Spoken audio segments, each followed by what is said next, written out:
우리는 12월이 되면은 여러 가지 감정이 생겨나기 시작합니다. 벌써 1년이 지나갔나라는 싶은 생각에 한 해를 돌아보면은 너무나 부족했던 모습들이 떠올라서 부끄러운 감정들과 또 아쉬운 감정들이 생기기도 합니다. 그래도 한 해를 살아왔다라는 생각에 하나님께 감사하며 또 거리마다 장식되어 있는 틀이나 여러 가지 또 반짝이는 전구들을 볼 때면 설레이는 감정들이 생기곤 합니다. 그리고 또 어디를 가든지 메리 크리스마스라는 문구와 함께 기쁨, 행복, 그리고 즐거움이라는 감정들이 우리 가운데서 생겨납니다. 기쁨과 행복, 그리고 즐거움이라는 감정들이 아이들은 선물로부터 얻기도 하고 또 연인들은 서로를 통하여서 그러한 감정을 나누기도 합니다. 그렇다면 성도인 우리는 어디서 기쁨과 행복 그리고 즐거움을 누려야 하겠습니까? 바로 다음 주에 있는 성탄절, 예수 그리스도께서 우리를 구원하시기 위하여서 하나님의 계획과 그의 뜻에 따라서 이 땅에 사람의 몸으로 오신 그것을 우리는 기뻐해야 한다라는 것입니다. 우리가 단지 성탄절을 한 해를 이제 보내면서 이제 매년마다 드린다라고 생각하는 것이 아니라 우리가 그것을 통하여서 다시금 우리가 기쁨과 즐거움과 또 행복에 대한 마음들을 회복해야 한다라는 것입니다. 우리는 세상 사람들과는 완전히 다른 기쁨을 누리며 살아가야 합니다. 왜 우리만 다른 기쁨을 누리며 살아갑니까? 바로 예수님을 기뻐하는 것은 아무나가 할 수 없기 때문입니다. 그러면 우리가 어떻게 다가오는 성탄절을 예수 그리스도께서 이 땅에 오셨다라는 것을 생각하고 또 기쁘게 그것을 맞이할 수 있는가를 오늘 본문을 통하여서 한번 나누어 보고자 합니다. 그래서 이러한 본문을 나눔을 통하여서 우리 성도 여러분들이 다가오는 성탄절을 기쁨으로 맞이하시기를 간절히 소망합니다. 오늘 본문에는 우리가 잘 알고 있는 이 베들레헴 목자들의 모습이 등장하고 있습니다. 그들은 여느 날처럼 밤에 자신들의 양을 치기 위하여서 모여 있었습니다. 그리고 늘 평범한 날을 보내고 있었습니다. 그런데 생각하지도 못한 일들이 그들의 앞에 지금 펼쳐지고 있습니다. 바로 주의 사자 천사가 그들 곁에 나타난 것이죠. 그리고 하나님의 영광이 그들을 두루 비추었다라고 말하고 있습니다.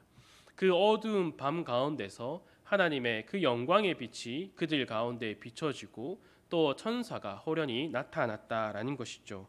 처음에 그들은 두려웠을 겁니다. 하나님의 그 영광을 바라보니 이제 자신들은 죽을 것이다라는 그 생각에 두려워했을 겁니다. 그러나 천사가 그들에게 두려워하지 말라라고 말을 합니다. 그래서 그가 두려워하지 말고 자신이 전하는 온 백성에게 미칠 큰 기쁨의 소식을 전하겠다라고 이어서 말하고 있습니다. 오늘 본문 11절과 12절입니다. 오늘 다윗의 동네에 너희를 위하여 구주가 나셨으니 곧 그리스도 주시니라. 너희가 가서 강보에 쌓여 구유에 뉘어 있는 아기를 보리니 이것이 너희에게 표적이니라 하더니 아멘. 지금 온 백성에게 미칠 큰 기쁨의 좋은 소식, 구주의 나심, 즉 복음을 선포하고 있는 것입니다. 이 복음을 들은 목자들은 곧바로 베들레헴 그 안으로 들어갑니다. 그리고 강보에 쌓여 구유에 누인 예수님을 찾아서 하나님께 영광의 그 찬송을 드리고 있다라는 것이 오늘 본문의 주된 내용입니다. 그런데 우리가 조금 생각해야 할 부분이 있습니다. 분명히 밤중에 목자들이 곧장 그 아기 예수를 찾을 수 없다라는 것입니다. 그 베들레헴에 들어가서 모든 집의 문을 두드리면서 아마 물어보았을 겁니다. 혹시 이 집에 아기가 태어났습니까? 이러한 질문을 하면서 돌아다녔을 겁니다. 우리가 이 베들레헴이 작은 도시다라고 생각을 해서 하나의 시골 마을이라고 생각하지만 부산과 거의 비슷한 크기의 동네입니다. 동네라고 하기 좀 그렇죠. 도시입니다. 그러한 곳을 돌아다니면서 아기 예수를 찾아다녔다라는 겁니다. 집을 두드리면서 여기에 아기가 났습니까? 라고 물어볼 때 그 집주인이 뭐라고 또 물어보겠습니까? 무슨 일인데 아기를 찾습니까? 이러한 질문을 또 던지겠죠. 그러면 이 목자들이 어떠한 말을 하겠습니까? 조금 전에 천사가 나타나서 우리에게 전한 그 복음이 있습니다.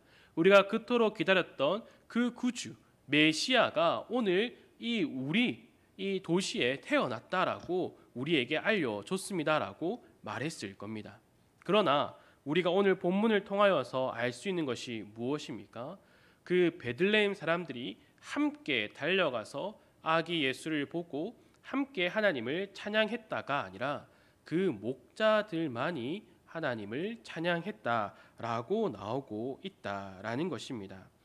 아기 예수님을 보고 찬양을 하고 있는 것은 그 많은 도시 사람들 모두가 하고 있는 것이 아니라 단지 목자들밖에 없다라는 것입니다. 우리가 또 이 누가복음을 자세히 살펴보면은 예수님의 오심을 기뻐한 사람들이 더 있는 것을 확인할 수 있습니다. 먼저는 사가랴 제사장입니다. 누가복음 1장 8절에부터 사가랴의 이야기가 시작되고 있습니다. 그가 제사장의 반열의 차례대로 하나님 앞에서 이제 제사장의 직무를 행할 때가 되었습니다. 그가 주의 성전에 들어가서 분향할 때 천사가 그의 앞에 나타납니다. 그리고 그 천사가 자신의 아내 엘리사벳에게 아이가 생길 것에 대한 그 말을 전해 주지요. 그런데 천사가 그 아이의 이름까지도 정해 줍니다. 바로 그 아이가 요한이죠. 이후에 우리가 잘 알고 있는 세례 요한으로서 그가 활약을 합니다. 이 아이의 태어남으로 사가랴도 기뻐하고 많은 사람들이 기뻐할 것이다 라는 말도 이어서 해줍니다. 당연히 그토록 기다리던 아이가 태어난다라고 하니 그 아버지가 얼마나 기뻐했겠습니까? 그런데 부모뿐만 아니라 모든 사람들, 온 사람들, 많은 사람들이 기뻐한다라고 이어서 말을 하고 있다라는 거죠. 그러면 지금 여기서 천사가 말하는 왜 기뻐하느냐, 무엇 때문에 기뻐하는가를 우리가 조금 더 살펴보아야 합니다. 누가복음 1장 15절에서 17절입니다. 제가 한번 읽도록 하겠습니다. 이는 그가 주 앞에 큰 자가 되며 포도주나 독한 술을 마시지 아니하며 모태로부터 성령의 충만함을 받아 이스라엘 자손을 주 곧 그들의 하나님께로 많이 돌아오게 하겠음이라. 그가 또 엘리야의 심령과 능력으로 주 앞에 먼저 와서 아버지의 마음을 자식에게 거스르는 자의 의인의 슬기에 돌아오게 하고 주를 위하여 세운 백성을 준비하리라. 아멘. 사가랴의 아들인 요한이 태어난다는 것은 무엇을 지금 말하는 것입니까? 바로 예수 그리스도가 이어서 또 오신다라는 것을 의미하고 있는 것입니다. 그렇기에 이 사가랴뿐만 아니라 많은 사람들이 함께 기뻐할 것이다라고 말을 하고 있는 것입니다. 사가랴에게 기쁜 소식을 전한 천사는 이어서 마리아에게 또 가서 또 좋은 소식들을 전하게 됩니다. 누가복음 1장 30절과 31절입니다. 천사가 이르되 마리아여 무서워하지 말라. 내가 하나님께 은혜를 입었느니라. 보라 내가 잉태하여 아들을 낳으리니 그 이름을 예수라 하라. 아멘. 하지만 마리아는 이 뜻을 제대로 알지 못하고 천사에게 질문하고 있습니다. 남자를 알지 못하는데 어찌 이러한 일이 일어날 수 있습니까? 라고 질문을 하죠. 그래서 천사는 35절에서 천사가 대답하여 이르되 성령이 내게 임하시고 지극히 높으신 이의 능력이 너를 덮으시리니 이러므로 나실 바 거룩한 이는 하나님의 아들이라 일컬어지리라. 아멘. 이렇게 말한 뒤에 너의 친척인 엘리사밧도 임신을 하였음을 알려줍니다. 그래서 마리아는 곧장 엘리사밧을 향하여서 달려갑니다. 41절에서 44절에는 이렇게 또 기록하고 있습니다. 엘리사밧이 마리아가 무난함을 들으매 아이가 복중에서 뛰노는지라. 엘리사밧이 성령의 충만함을 받아 큰 소리로 불러 이르되 여자 중에 내가 복이 있으며 내 태중의 아이도 복이 있도다. 내 주의 어머니가 내게 나오니 이 어찌 된 일인가? 보라, 내 무난한 소리가 내 귀에 들릴 때에 아이가 내 복중에서 기쁨으로 뛰놀았도다. 아멘. 엘리사벳이 마리아를 보고 무엇이다라고 고백하고 있습니까? 내 주의 어머니라고 고백을 하고 있습니다. 그리고 그 복중에 아이가 뛰논다라고 할 때에 이 마리아 때문에 지금 뛰놀고 있는 것이 아니라 마리아 그 태중에 있는 예수 그리스도로 인하여서 지금 기뻐하고 있다라는 것입니다. 왜 이 엘리사벳의 아이가 기뻐합니까? 자신이 이 땅에 태어나는 그 목적이 예수 그리스도를 전하기 위하여서 그가 태어났고 자신의 주가 바로 앞에 있다라는 사실을 깨달았기 때문에 그 복중의 태아도 지금 즐거워하고 있다라는 것입니다. 지금 우리가 이러한 본문들을 통하여서 목자들 그리고 사가랴, 엘리사벳 또 마리아 그리고 복중의 세례 요한까지 예수 그리스도의 탄생을 지금 기뻐하고 있다라는 것을 볼 수 있습니다. 그리고 예루살렘에 살고 있던 시므온도 이 예수 그리스도를 보고 기뻐합니다. 다시 2장으로 넘어와서 25절과 26절을 보면은 이렇게 기록되어 있습니다. 예루살렘에 시므온이라 하는 사람이 있으니 이 사람은 의롭고 경건하여 이스라엘의 위로를 기다리는 자라. 성령이 그 위에 계시더라. 그가 주의 그리스도를 보기 전에는 죽지 아니하리라는 성령의 지시를 받았더니. 아멘. 그리고 난 뒤에 성령의 인도하심에 따라서 성전으로 들어갑니다. 그래서 거기서 할례를 받기 위하여 온 예수를 바라본다라는 것이요. 그리고 그 아기 예수를 안고 하나님을 찬양했다라는 그 일들이 이어지고 있습니다. 그리고 시므온의 찬양을 듣고 함께 기뻐한 선지자 안나가 있었고 또 누가복음에는 나오지는 않지만 별을 따라와 아기 예수를 만난 동방 박사들의 이야기도 우리가 잘 알고 있습니다. 수많은 유대인들 중에서 몇몇의 사람들만이 예수 그리스도께서 이 땅에 오심을 알았고 또 그 알을 통하여서 지금 기뻐하고 있다라는 것입니다. 그러면 우리는 한 가지 질문을 던져야 합니다. 그들이 어떻게 해서 이런 것을 알고 기뻐할 수 있었는가입니다. 오늘 우리가 말씀을 통하여서 확인할 수 있는 답은 바로 성령 하나님을 통하여서 기뻐할 수 있었다라는 것입니다. 마리아에게 성령이 임하시고 또 엘리사벳에게 성령의 충만함을 받아 또 사가랴가 성령의 충만함을 받아 예언하여 시므온도 마찬가지입니다. 성령이 그 위에 계시더라. 성령의 지시를 받아 성령의 감동으로 이들이 자신들이 예수 그리스도의 탄생을 스스로가 기뻐한 것이 아니라 그들이 메시아에 대한 소망을 가지고 살아갔지만 성령 하나님께서 알려주시기 전에는 그것을 알지 못했다라는 것입니다. 목자들도 주의 영광이 그들에게 비치고 복음이 선포되고 난 이후에 아기 예수가 태어났다라는 사실을 알게 되었다라는 것입니다. 즉 우리가 다가오는 성탄절을 맞이할 때 기쁨으로 맞이할 수 있도록 하는 것은 우리의 생각이나 우리의 다짐으로서가 아니라 성령 하나님께서 우리의 마음에 그 기쁨을 주셔야지만이 우리가 기쁨으로 맞이할 수 있다라는 것입니다. 우리는 이를 두고 기쁨으로 맞이할 수 있도록 그 성령 하나님께 간절히 기도해야 한다라는 것입니다. 그냥 성탄절 예배에 참여한다라고 해서 기쁨을 누릴 수 있는 것이 아니라 언제나 우리가 기도로 먼저 준비되어야지만이 그 참된 기쁨을 누릴 수 있다라는 것입니다. 더 나아가서 우리는 예수 그리스도의 탄생을 기뻐할 수 있었던 이 사람들에 통하여서 한 가지를 더 알아야 합니다. 바로 예수 그리스도가 어떠한 분인지를 이 사람들의 모습을 통하여서 우리에게 알려주고 있습니다. 사가랴와 엘리사벳에 대하여서 이 누가는 어떻게 소개하고 있습니까? 누가복음 1장 6절을 보면은 이렇게 그들을 소개합니다. 이 두 사람이 하나님 앞에 의인이니 주의 모든 계명과 규례대로 흠이 없이 행하더라.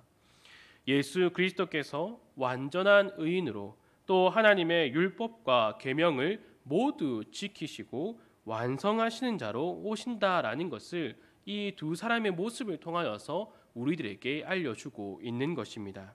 그리고 마리아를 소개할 때는 1장 18절에서 은혜를 받은 자 이렇게 말하고 있습니다. 요한복음 1장에서 말하는 것처럼 아버지 독생자의 영광이요 은혜와 진리가 충만하더라. 예수 그리스도를 바라보고 독생자의 영광이요 또 은혜와 진리가 충만하다라고 말했던 그 요한의 고백처럼 은혜가 충만한 자로 예수 그리스도께서 이 땅에 오신다라는 겁니다. 그리고 예수님은 자신들의 백성들 양떼의 목자로 오셨다라는 것도 그 베들레헴의 목자들을 통하여서 우리에게 알려주고 있습니다. 그리고 제사장 사가랴와 선지자 안나와 같은 제사장과 선지자로서 이 땅에 오셨다라는 것도 우리에게 알려주고 있다라는 겁니다. 그리고 동방 박사들이 말한 것처럼 유대인의 왕으로 오셨다라는 것을 우리에게 알려주고 있습니다. 성령 하나님을 통하여서 이것을 밝히 깨닫는 자가 예수 그리스도께서 이 땅에 오셨다라는 것이 얼마나 감격적인 것을 분명하게 깨닫게 된다라는 것입니다. 우리는 이를 분명하게 깨달을 수 있어야 합니다.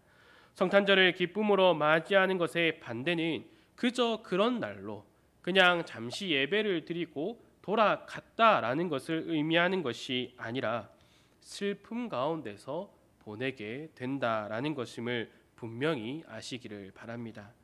예수 그리스도께서 오심을 성령 하나님을 통하여 기뻐하는 자들이 오늘 본문을 통하여서 살펴보았지만 그와 반대로 슬픔 가운데 있었던 자들이 있습니다. 헤롯 왕이 동방 박사들에게 아기 예수를 찾으면 그를 경배하기 위하여서 나에게 다시 돌아와서 그가 어디에 있는지 알려달라고 합니다. 헤롯 왕이 정말로 아기 예수를 경배하기 위하여서 그곳을 알려달라고 한 것입니까? 그렇지 않습니다. 경배하기 위하여서가 아니라 유대인으로 난 그 왕을 죽이기 위하여서 알려달라고 한 것입니다. 그러나 이 동방 박사들이 아기 예수를 만나고 난 뒤에 그들의 꿈속에서 헤롯 왕에게 가지 말라라는 그 명령을 통하여서 그들은 헤롯 왕으로 가지 않고 고국으로 곧바로 돌아갔습니다. 그래서 헤롯이 어떻게 했습니까? 베들레헴과 그 모든 지경 안에 있는 2살 밑의 아기들은 다 죽이라라고 명령을 했습니다. 분명히 아기 예수의 탄생을 보고 몇몇 이들은 기뻐했지만 그와 반대로 다른 이들은 슬픔 가운데 있었다라는 것입니다. 예수 그리스도를 기쁨으로 맞이 못하는 자는 결국 슬픔 가운데에 빠질 수밖에 없다라는 것을 분명하게 우리에게 알려주고 있습니다. 열처녀의 비유도 이와 마찬가지지 않습니까? 등불을 준비하지 못하여 깨어있지 못한 처녀들은 신랑을 만나보지 못했습니다. 신랑을 만나서 기뻐하지 못하고 문 밖에 서서 울 수밖에 없었습니다. 그들의 간절함 때문에 다시 그 문이 열렸다라고 말하지 않습니다. 신랑을 만나지 못했다라고 분명히 이야기해 주고 있습니다. 주안의 사랑하는 성도 여러분, 우리는 그리스도의 것으로 부름을 받은 자입니다. 예수 그리스도는 하나님의 계획과 또 일하심을 통하여서 이 땅에 분명히 오셨던 분입니다. 그리고 그가 하나님의 뜻 가운데서 십자가에 달려 죽으시고 또 부활하심을 통하여서 우리를 구원하신 하나님이십니다. 그러면 우리는 이 성탄절을 맞이할 때에 그저 그런 시간으로 보내고 슬픔 가운데서 보내는 것이 아니라 기쁨으로 맞이해야 한다라는 것입니다. 우리가 1년 동안 믿음의 삶을 살아가겠노라고 우리가 다짐을 하지만 어떻습니까? 우리가 연약하고 여전히 우리 가운데 죄의 습관들이 남아있어서 늘 날마다 하나님을 예배하는 삶을 살아가지 못한다라는 것입니다. 그럴 때에 우리에게 이러한 절기들, 절기들을 비롯해서 성탄절을 통하여서 다시금 우리를 돌아볼 수 있다라는 것입니다. 그러한 시간들을 우리에게 하나님께서 허락해 주셨다라는 겁니다. 다시금 그 예수 그리스도의 탄생을 기념함을 통하여서 예수 그리스도의 것으로 우리가 부름을 받았구나. 나는 이 세상에 속한 것이 아니라 예수 그리스도의 안에 있는 자구나. 그렇기에 나는 예수 그리스도만으로 기뻐해야지 세상에 있는 다른 것들을 통하여서 기뻐해서는 안 된다라는 것을 다시금 기억할 수 있는 날이다라는 것입니다. 그래서 우리는 그 기쁨을 회복하기 위하여서 늘 기도의 자리에 나와서 우리의 죄를 고백하며 하나님께 더욱더 간구할 수밖에 없는 것이죠. 우리가 오늘 시편을 통하여서 함께 나눈 것도 그것이지 않습니까? 다윗이 왜 계속해서 간절히 기도했습니까? 하나님이 응답해 주시지 않기 때문에 더욱더 간절히 기도했습니다. 그럴 때 하나님께서 어떻게 응답해 주십니까? 그에게 아무 말도 하시지 않음으로써 응답해 주셨다라는 겁니다. 다윗은 그 가운데서 깨달은 것이 거룩한 하나님을 깨닫게 됩니다. 하나님이 거룩하시기 때문에 거룩하지 못한 백성의 기도를 듣지 아니하시는구나. 내가 하나님 앞에 거룩하지 못하고 늘 하나님의 법을 어기고 말씀을 따라 행하지 못하고 늘 하나님으로부터 벗어나려고 했던 나의 그 거룩하지 못한 모든 모습들을 다윗은 다시금 하나님 앞에 고백하고 있다라는 것입니다. 이처럼 우리는 하나님 앞에 우리의 모든 죄를 고백함을 통하여서 다시금 하나님만을 의지하며 살아갈 수 있게 달라고 더욱더 기도해야 한다라는 것을 우리가 새벽에 나누었습니다. 주 안에 사랑하는 성도 여러분, 이를 기억하여서 성령 하나님께 더욱더 간절히 기도하시고 준비하시기를 바랍니다. 더욱더 은혜를 갈망하는 마음으로 간절히 기도함으로 준비된 자들이 되기를 바랍니다. 그래서 여러분에게 넘쳐나는 그 기쁨으로 그리스도의 나심을, 그리고 그가 우리를 구원해 주셨음을, 또 그가 다시 오실 날 그 심판대 앞에서 우리가 두렵고 떨림과 또 기쁨으로 주님을 맞이하는 우리 모든 성도들이 되기를 간절히 소망합니다. 함께 기도하도록 하겠습니다. 아버지 하나님, 감사합니다. 우리가 하나님의 말씀을 오늘 함께 살펴보았을 때에 예수 그리스도께서 하나님의 뜻 가운데서 이 땅에 사람의 몸으로 입고 오셨을 때에 기뻐하는 자가 몇 명이 없었음을 우리가 확인할 수 있었습니다. 또 그들이 기뻐할 수 있었던 이유는 그들의 지식이나 그들의 생각이나 그들이 다른 어떠한 조건을 충족시켰기 때문에 기뻐한 것이 아니라 성령 하나님을 통하여서 그들이 기뻐할 수 있었다라는 것을 우리가 보았습니다. 또 그와 반대로 예수 그리스도를 기뻐하지 못한 자들에게는 슬픔이 있었다라는 것도 함께 보았습니다. 하나님, 우리가 이 말씀들을 통하여서 우리 자신을 두고 기도할 수 있도록 붙들어 주시옵소서. 우리가 다음 주에 맞이하는 그 성탄절을 앞서 기도로 준비할 수 있도록 우리를 붙들어 주시옵소서. 우리들에게 그 날을 맞이할 때에 온전한 기쁨과 더욱더 하나님의 은혜를 갈망하는 그 마음을 회복시켜 주시고 우리의 모든 그 죄들을 하나님 앞에 고백함을 통하여서 우리를 더욱더 깨끗하고 정결한 영혼으로 우리를 인도하여 주시옵소서. 그래서 우리가 그 예수 그리스도의 이 땅에 오심, 우리를 구원하심, 우리를 계속해서 그리스도의 것으로 불러주신 그 은혜를 더욱더 기억하며 하나님만을 더욱더 의지하며 살아갈 수 있도록 우리를 인도하여 주시옵소서. 이 모든 것 예수님의 이름으로 기도드립니다. 아멘.